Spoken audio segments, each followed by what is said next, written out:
For a while now, U.S. Secretary of State John Kerry has been in the crosshairs of Israeli invective ranging from the comic to the inflammatory. A coalition of right-wing settlers has just launched a video ridiculing Kerry's ideas for solving the Israeli-Palestinian conflict. Take a listen. What I'm saying is, why fight over an old wall? I'll build you a brand new wall, close to the beach. So that's some harmless fun. Prominent politicians, though, including a member of the Knesset, labelled Kerry anti-Semitic. America's National Security Advisor Susan Rice was moved to push back, tweeting, quote, personal attacks in Israel directed at Secretary Kerry, totally unfounded and unacceptable. And all of this, as we said, for the supposed crime of trying to push for peace between Israel and the Palestinians. There will, of course, always be disagreements between friends, but it's probably safe to say that there's never been a time when Israel is at such public loggerheads with its closest ally. Daniel Taub is a veteran Israeli diplomat. He's been at the center of these kinds of negotiations for years, and he is now Israel's ambassador to Britain, and we welcome him. Thank you very much. Thank you for joining me. Obviously, I want to talk about the peace process, but first I want to ask you about all these things that have come up. Messianic, said your defense minister about Secretary Kerry. Anti-Semitic, say some members of the Knesset. You have actually been through, you have been teaching diplomats how to conduct diplomatic conversations. How do you, grade these? Well, as you said, we are not known as a people for our bashfulness. And, what we say about other people is probably nothing compared to what we say about each other. And in particular, a case like this where we're talking about intensive negotiations, we'll talk about them, but we're talking about really the most crucial existential issues. We've had just in the last month 20 missiles fired from Gaza over Israel. There were 2 that were fired just now, just today. So you can see that people care very, very passionately. As far as the relation with the US is concerned, I think you really have to look at what our leadership is saying. If you look at what the Prime Minister is saying, what our Foreign Minister is saying, what Tzipi Livni, the head of our negotiations, all of them have been absolutely unequivocal in their support for Kerry, expressing their admiration for his persistence, his commitment, his dedication, and I think that's the true Israeli feeling towards this effort. I just want to push you because, of course, it was the defense minister who first started all of this, calling him, messianic. Secretary Kerry, who arrived here determined, operates from an incomprehensible obsession and a sense of messianism, can't teach us anything about the Palestinian conflict. He remains in place. But the anti-Semitic charge, that's pretty inflammatory. Again, you are versed in the art of diplomatic conversation. You've taught about it. I think Secretary Kerry had stated it very well. He said that, I am focused on the goal. All of us have to be focused on the goal. That's where the Israeli leadership is. In the past, when we've tried to move forwards, we haven't let, maybe unfortunate wording or the passions of people divert us. And I think it would be a terrible shame if we were to do that at the moment. Do you reject the anti-Semitic charge, at least? Absolutely, absolutely. It's, I have to say that I'm not aware of a senior Israeli official that has used that term. And I think it was. I think there's absolutely no doubt that we recognise that at its root, Israel, the United States have shared interests, shared concerns about the region, and we very much want the Kerry initiative to succeed. Well, then, let me move on to that. Obviously, we showed this satirical video. Settlers are somewhat up in arms, and they're high passions. First and foremost, do you think that there can be an agreement, this framework agreement finalised and everything by the end of the year, as Secretary Kerry has said? I think we actually do have a moment of opportunity here. I think that Israel recognises that.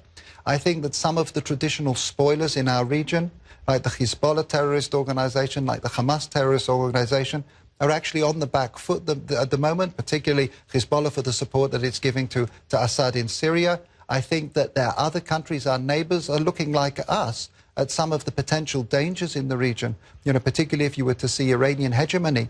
And we're realising that we have strategic interests in common. We have, obviously, the United States very dedicated, and we have an Israeli government which is actually doing things, remarkable things, to try and advance peace. Let me ask you about that before I try to get some details out of you. You've mentioned, obviously, a lot of opposition from the usual suspects, but the Prime Minister faces a lot of opposition from within his own coalition. Naftali Bennett has been forced to apologise for actually attacking the Prime Minister and questioning his morals in terms of trying to go forward with this agreement. So it's very difficult from your side, too. It is difficult. We're talking about tremendously painful, risky compromises. If you look where the Israeli people are, it's very interesting. You can look at the surveys, and the vast majority of Israelis are prepared to make the tough decisions, the territorial concessions that will be necessary for peace. But at the same time, they're also genuinely concerned, because over the last decade, every piece of land that we've pulled out of, we've seen turned into launching pads for missiles and terrorist organizations' attacks against Israel. And what we really need to see is some sense of security, some conviction that peace is actually going to support security and actually not work to undermine it. So let me ask you, you've obviously read everything like we have. I mean, you know the details. We see the Tom Friedman-Kerry plan. We see some Israeli newspapers having put out what they believe are the key points of the plan. So it's going to be unveiled soon, we understand, calling for an end of all conflict and claims, a phased Israeli withdrawal from the West Bank along the 67 lines, unprecedented security arrangements in the strategic Jordan Valley, although some have said along the Jordan River. Is that right? You know, I mentioned some of the optimistic elements, the reason why we have a moment of opportunity. Another cause for optimism is the fact that the negotiators on both sides have been so reticent about speaking public. And the fact is, when that's happened in the past, that's a sign that some of these things are actually happening. I think what we can rely on are statements by the US leadership and others that we have a depth of engagement today dealing with the critical issues in the conflict that we haven't seen for a very long time. Can you imagine NATO troops along the Jordan River? If we're talking about the possibility of international troops, I'll share with you the fact that Israelis are concerned, because it's not the first time we've had international forces introduced in our region. Would Israel agree? And I just want to share with you the Israeli thinking about it. You know, we've seen Israeli forces been introduced. We had a European Union assistance mission trying to monitor the border between Gaza and Egypt. When we pulled out of Lebanon, we had what was called a robust UNIFIL. Today we see UNIFIL there with actually more rockets in its armory than Britain, Germany and France combined. And so we are concerned. The phrase that one Israeli commentator used is that international forces are sometimes like an umbrella that melts in the rain. And if at the end of the day we are putting our security, the security of our families on the line, then we need to be sure that this is something that's going to be very resilient. I want to get your genuine feelings on the necessity to come to an agreement, as we've seen even with the Scarlett Johansson SodaStream controversy over the ad.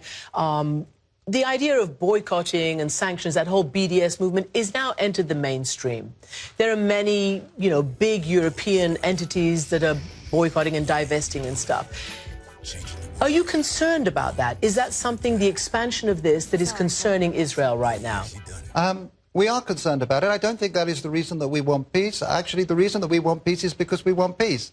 Because we don't want to be at war. We don't want to have a situation where our kids have to go into the army and so on and so forth. And in fact, in practice, I actually have to say that I think even today the boycotters, these people, these activists, are really not the mainstream. I see, for example, UK-Israel trade, which has doubled over the last 10 years and is continuing, particularly in the technological fields, in medical sciences and so on. We have Google and Yahoo and Microsoft, you know, straining at the leash to come and do work and R&D in Israel and so on and so forth. I think there is a mistake, however, in the thinking of the boycotters, because if they genuinely want to advance peace, what they're really doing is they're sending a double message, which is very problematic. The first message they're sending a message to the Palestinians is that you don't need to be sitting at the negotiating table. And one of the hardest things that we have to do is to actually keep the Palestinians there. We are releasing, as you know, brutal murderers simply because the Palestinians have asked us to release these terrorists to keep them at the table. And to suggest to them that they can go off to other places to try and get political gains, I think would be very, very damaging. Lots more to discuss at another time. Very briefly, though, you think by the end of this year there'll be something to celebrate? We very much hope so. We very much hope so. Israel is putting itself on the line, showing flexibility on the most crucial decisions, and nobody wants peace more than we do. Ambassador Taub, thank you very much for coming in. Thank you.